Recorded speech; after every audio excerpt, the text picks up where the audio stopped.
Hey, this is Jerry. Welcome back to the Old Testament prophets. We are on part 3 of Habakkuk. The prophet has asked 2 rounds of questions, and the Lord has patiently answered both.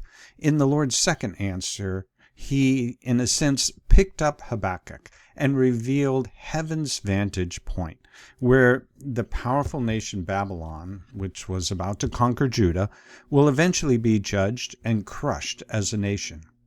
But then, even a bit higher, God lifted him even a bit higher so that Habakkuk could see the ebb and flow of all nations without God, each trying to be the exception and create their perfect, enduring civilization. And the Lord said in Habakkuk, "Be sure of this, the Lord of heaven's armies has decreed, the nation's efforts will go up in smoke. Their exhausting work will be for nothing." And for those nations that perpetrate violence and injustice to other nations and or to their own citizens, divine justice will catch up with them. But then, at the end of human time, the Lord will establish a perfect reign. For the earth will be filled with the knowledge of the glory of the Lord as the waters cover the sea. God has told his people these things so that we sojourn here in faith and look forward to that eternity with the Lord. But the righteous shall live by his faith. Let me share about a person that reminds me of Habakkuk. The theologian and Christian leader Augustine, who lived in the 300s and 400s, also lived in a threatened civilization like Habakkuk. In AD 410, the great city of Rome was sacked by the barbarian Goths. Many Romans were saying that the Roman gods caused this because they were angry at the Christians. Augustine's own Roman city, Hippo Regius, was not safe from barbarian invasions either. And like Habakkuk, Augustine took up the pen. He wrote the book, The City of God, where he brilliantly lifted the readers up to heaven's point of view of the nations, as Habakkuk had done, and maybe Augustine took inspiration from Habakkuk. Augustine presented 2 cities in the world. There is the city of man, people who love the world, unbelievers. They are limited to that horizontal plane. That's all they see and live for, and so it was understandable that the Romans within the city of man struggled with utter despair at these barbarian incursions. Their whole world was crashing. But Augustine also described the city of God, comprising God's people of faith, intermingled with everyone else, who love God and are not limited to the horizontal plane, but have a vertical relationship with the eternal God. He wrote, "Accordingly, 2 cities have been formed by 2 loves, the earthly by the love of self, the heavenly by the love of God. The former, in a word, glories in itself, the latter in the Lord."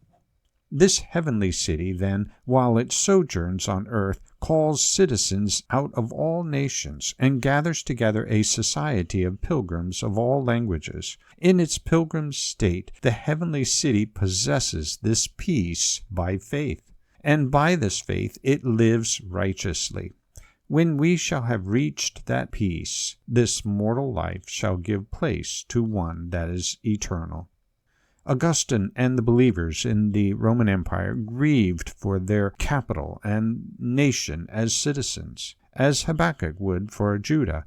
But for these believers, their whole world was not collapsing because they also had an everlasting heavenly citizenship as well, an eternal city waiting for them, which was a great comfort, no doubt, to the believers who lived during the unraveling of the Roman Empire.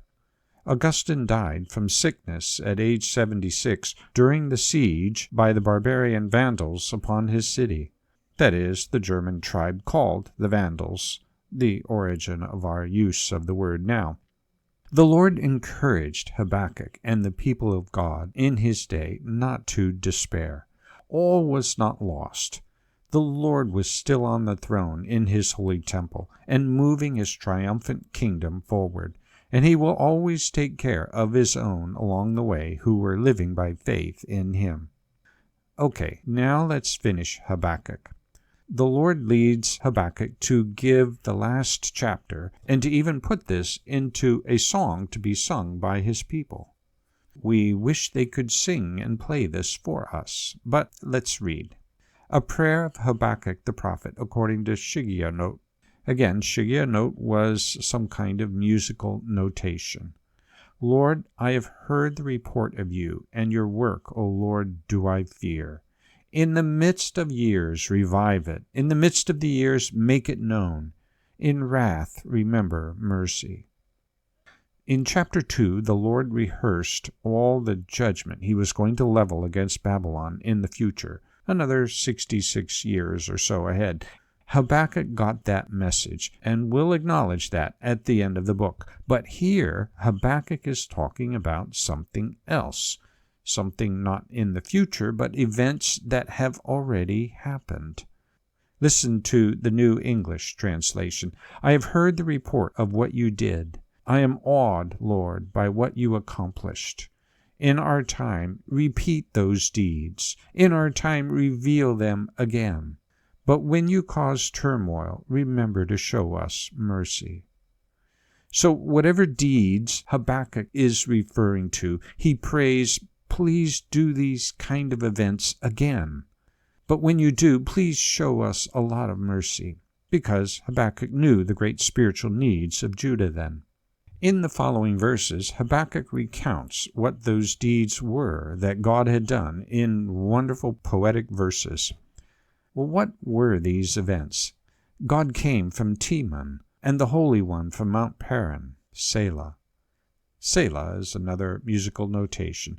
Teman was a city in Edom, and Mount Paran is south of Judah. The Lord was coming from the south, away from Egypt, and heading north through the wilderness. Is this the whole campaign of the Exodus? Out of Egypt, through the wilderness, and into the promised land? His splendor covered the heavens, and the earth was full of his praise. His brightness was like the light rays flashed from his hands, and there he veiled his power. Well, what was bright and glorious there in the wilderness journey? Well, it was the tabernacle the Lord had them build, with the visible glory of God, the cloud by day and the fire by night 24/7. His glorious presence. Before him went pestilence, and plague followed at his heels. He stood and measured the earth. He looked and shook the nations. Then the eternal mountains were scattered. The everlasting hills sank low. His were the everlasting ways. Plague and pestilence included those great plagues upon Egypt at his heels, behind him. But then the Lord also struck his own people with pestilence for their sin, like in Numbers 11 when they were grumbling for meat. And nature is quaking, making room for him, humbled before him. I saw the tents of Cushan in affliction. The curtains of the land of Midian did tremble. Was your wrath against the rivers, O Lord? Was your anger against the rivers, or your indignation against the sea, when you rode on your horses, on your chariot of salvation? So Midian and the tribe of Cushans were also on the wilderness path of the Hebrews. You stripped the sheath from your bow, calling for many arrows. You split the earth with rivers. The mountains saw you and writhed. The raging waters swept on. The deep gave forth its voice. It lifted its hands on high. The sun and moon stood still in their place at the light of your arrows as they sped, at the flash of your glittering spear. God was on the march toward Canaan, shooting his mighty arrows at the enemy. The sun and moon stood still as they fought the Amorites at Gibeon, as recorded in Joshua 10. You marched through the earth in fury. You threshed the nations in anger. You went out for the salvation of your people, for the salvation of your anointed. You crushed the head of the house of the wicked, laying him bare from thigh to neck. Joshua records how the kings were allying together against the Hebrews, and the Lord gave them victory through the untrained military forces of the Hebrews. These kings were slain in battle. And the Lord of hosts was doing this for the salvation of his anointed people. He is not capricious, lashing out unpredictably, but he's making a way for his chosen people. You pierced with his own arrows the heads of his warriors, who came like a whirlwind to scatter me, rejoicing as if to devour the poor in secret. You trampled the sea with your horses, the surging of mighty waters. And now a glance back at the Red Sea victory. The Egyptian army came like a whirlwind to attack the defenseless Hebrews. They were excited for this easy victory. But you trampled the sea with your horses, the surging of mighty waters. All this is exuberant, poetic language for the deliverance of the Hebrews from Egypt, the wilderness victories, and the victories in the Promised Land. No mention of the Hebrew soldiers or Moses, Aaron, or Joshua. The focus was on what God was doing. It seems to me that Habakkuk was greatly inspired by the Lord's last answer concerning how the Lord was going to judge Babylon in time. And just seeing that whole grand picture of how the Lord was sovereign over the nations. And two things came to Habakkuk's mind. First, this was how the Lord worked with the Hebrew nation right from the beginning, triumphantly taking them out of Egypt through the wilderness and into the Promised Land. And then I think a second thing that may have come to Habakkuk's mind was that this is the kind of thing that needs to happen again for the nation. And so he put this in a poetic prayer, set even to music, so that many will sing this as a prayer to the Lord. This was a super hard, mountainous prayer for a people in a very low spiritual condition. Habakkuk was like saying, Lord, would you please repeat the books of Exodus through Joshua again in our time? And God was in that prayer. The Lord will yet do so many triumphant and amazing things with his people in the Old Testament. The Old Testament is not winding down to a dismal close here with the captivity. So no, it won't be exactly Exodus through Joshua, but it will be the triumphant books of Daniel, Ezra, Nehemiah, Esther, Haggai, Zechariah, Malachi, with Jerusalem restored and the second temple built, and with the Old Testament ending with his people intact, ready to bring forth the Messiah, Jesus, right on schedule. No, it won't be coming out of servitude in Egypt to the Promised Land, but it will be his people coming out of servitude in Babylon back to the Promised Land. Kind of a second Exodus. I'm so excited to walk through these books with you, Lord willing, in the coming months. Maybe we should take encouragement from Habakkuk to pray some big prayers. Is the Lord growing within you a particular passion about some great need? What's the biggest and best prayer request that you really want with all your soul, and that you think the Lord would want to answer? Well, then, we should follow Habakkuk and lean hard on God for the humility, sincerity, and faith to pray that boldly and often. And, of course, always be willing for God to refine that request in our thinking.